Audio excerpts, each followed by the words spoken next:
As we continue our study of Beatrix Potter, I wanted to show you the two books that we are going to read this week are very teeny tiny.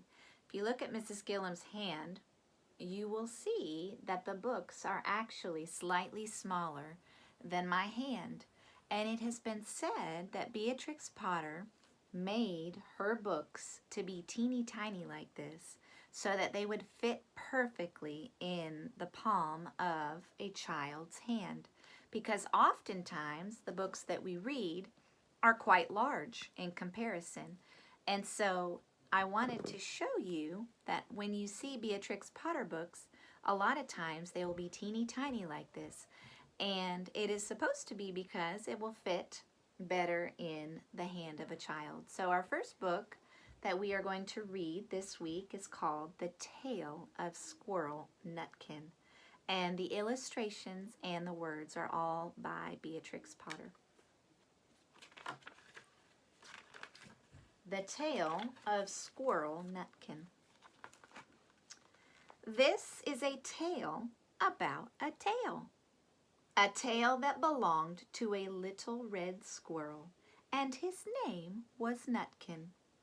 He had a brother called Twinkleberry, and a great many cousins. They lived in a wood at the edge of a lake.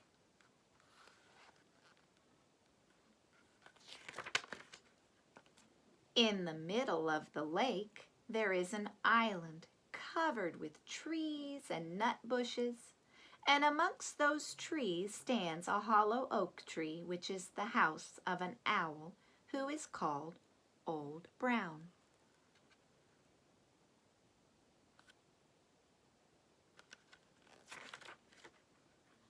One autumn, when the nuts were ripe and the leaves on the hazel bushes were golden and green, Nutkin and Twinkleberry and all of the other little squirrels came out of the wood and down to the edge of the lake.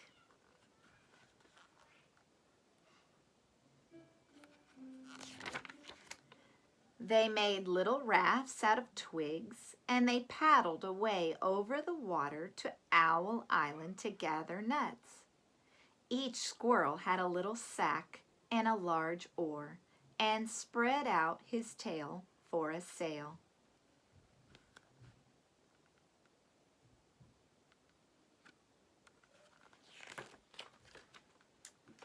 They also took with them an offering of 3 fat mice as a present for Old Brown, and put them down upon his doorstep. Then Twinkleberry and the other little squirrels each made a low bow and said politely, "Old Mr. Brown, will you favor us with permission to gather nuts upon your island?"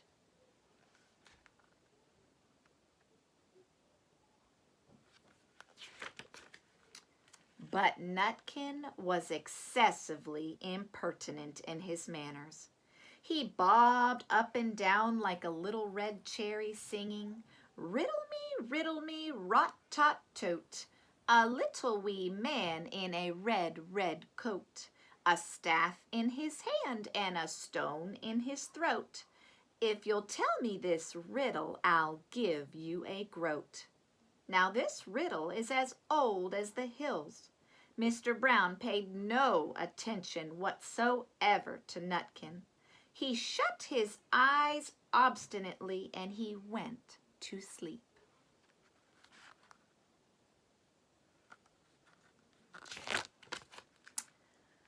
The squirrels filled all of their little sacks with nuts and they sailed away home in the evening.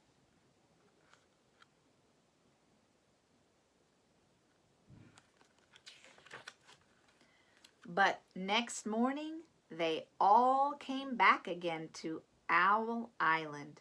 And Twinkleberry and the others brought a fine fat mole and laid it on the stone in front of Old Brown's doorway and said, "Mr. Brown, will you favor us with your gracious permission to gather some more nuts?"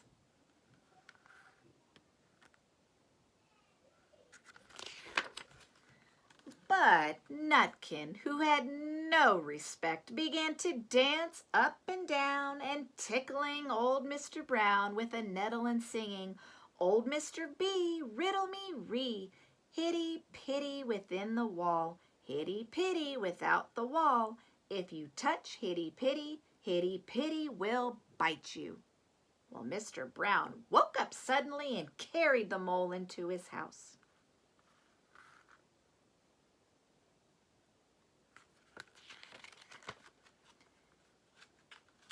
He shut the door in Nutkin's face. Presently, a little thread of blue smoke from a wood fire came up from the top of the tree, and Nutkin peeped through the keyhole and sang, "A houseful, a holeful, and you cannot gather a bowlful."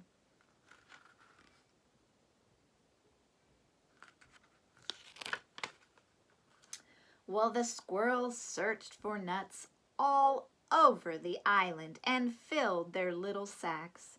But Nutkin, he gathered oak apples, yellow and scarlet, and sat upon a beech stump playing marbles and watching the door of old Mr. Brown.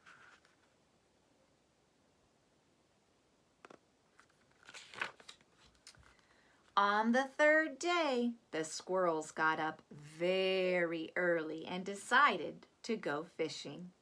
They caught 7 fat minnows as a present for Old Brown. So they paddled over the lake and they landed under a crooked chestnut tree on Owl Island.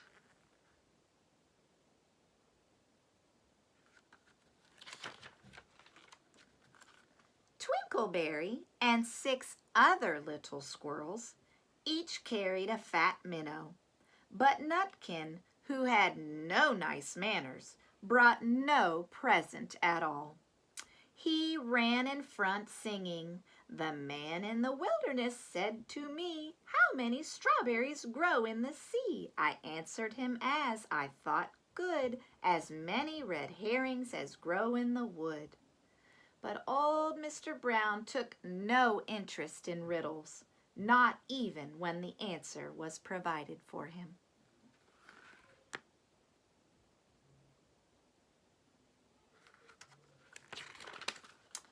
Well, on the 4th day, the squirrels brought a present of 6 fat beetles, which were as good as plums in plum pudding for Old Brown. Each beetle was wrapped up carefully in a dock leaf and fastened with a pine needle pin. But Nutkin sang as rudely as ever, "Old Mr. B, riddle me ree, flower of England, fruit of Spain, met together in a shower of rain, put in a bag tied round with a string. If you'll tell me this riddle, I'll give you a ring." Which was ridiculous of Nutkin, because he had not got any ring to give to Old Brown.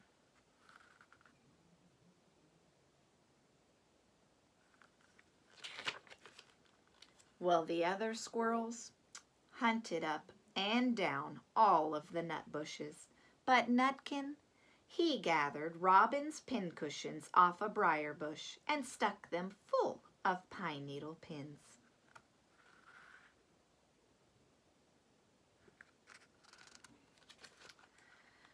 On the 5th day, the squirrels brought a present of wild honey.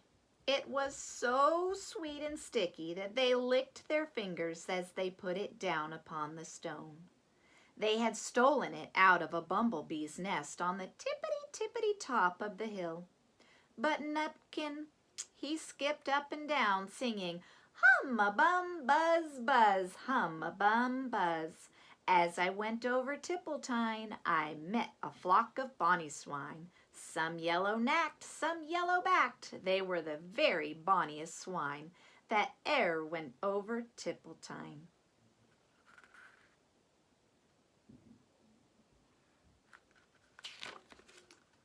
Well, old Mr. Brown turned up his eyes in disgust at this impertinence of Nutkin, but he did eat up all of the honey.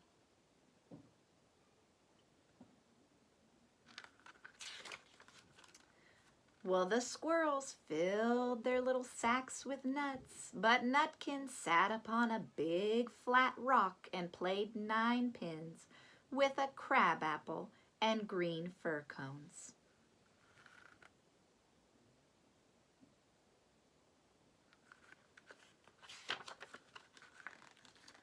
On the 6th day, which was Saturday, the squirrels came again for the last time.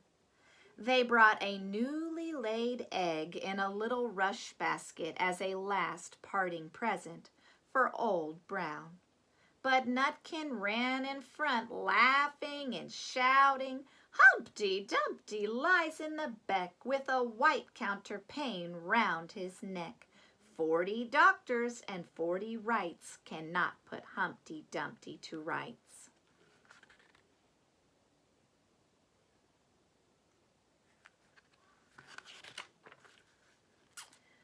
Now old Mr. Brown took an interest in eggs. He opened one eye and he shut it again, but still he did not speak.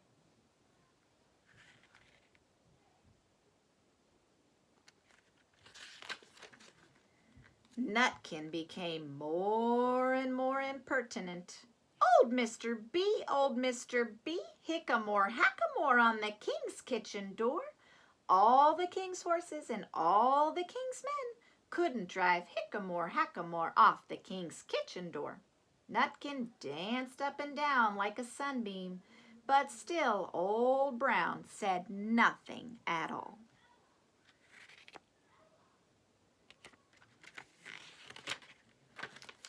Nutkin began again. "Arthur O'Bower has broken his band. He comes roaring up the land. The King of Scots with all his power cannot turn Arthur of the Bower." Well, Nutkin made a whirling noise to sound like the wind, and he took a running jump right onto the head of Old Brown, and then all at once there was a flutterment and a scufflement and a loud squeak. The other squirrels all scuttered away into the bushes.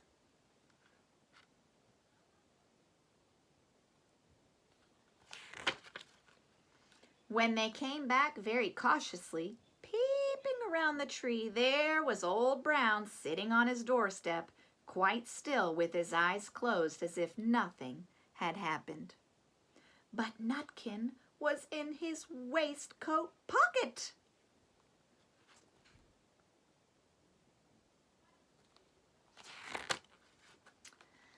This looks like the end of the story, but it isn't.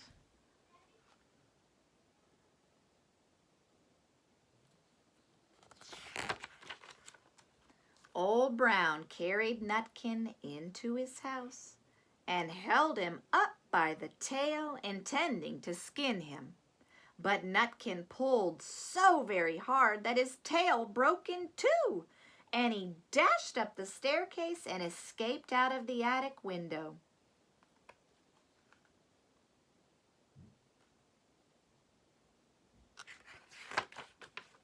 And to this day, if you meet Nutkin up a tree and ask him a riddle, he will throw sticks at you and stamp his feet and scold and shout, "Cuck, cuck, cuck, cuck, cuck." The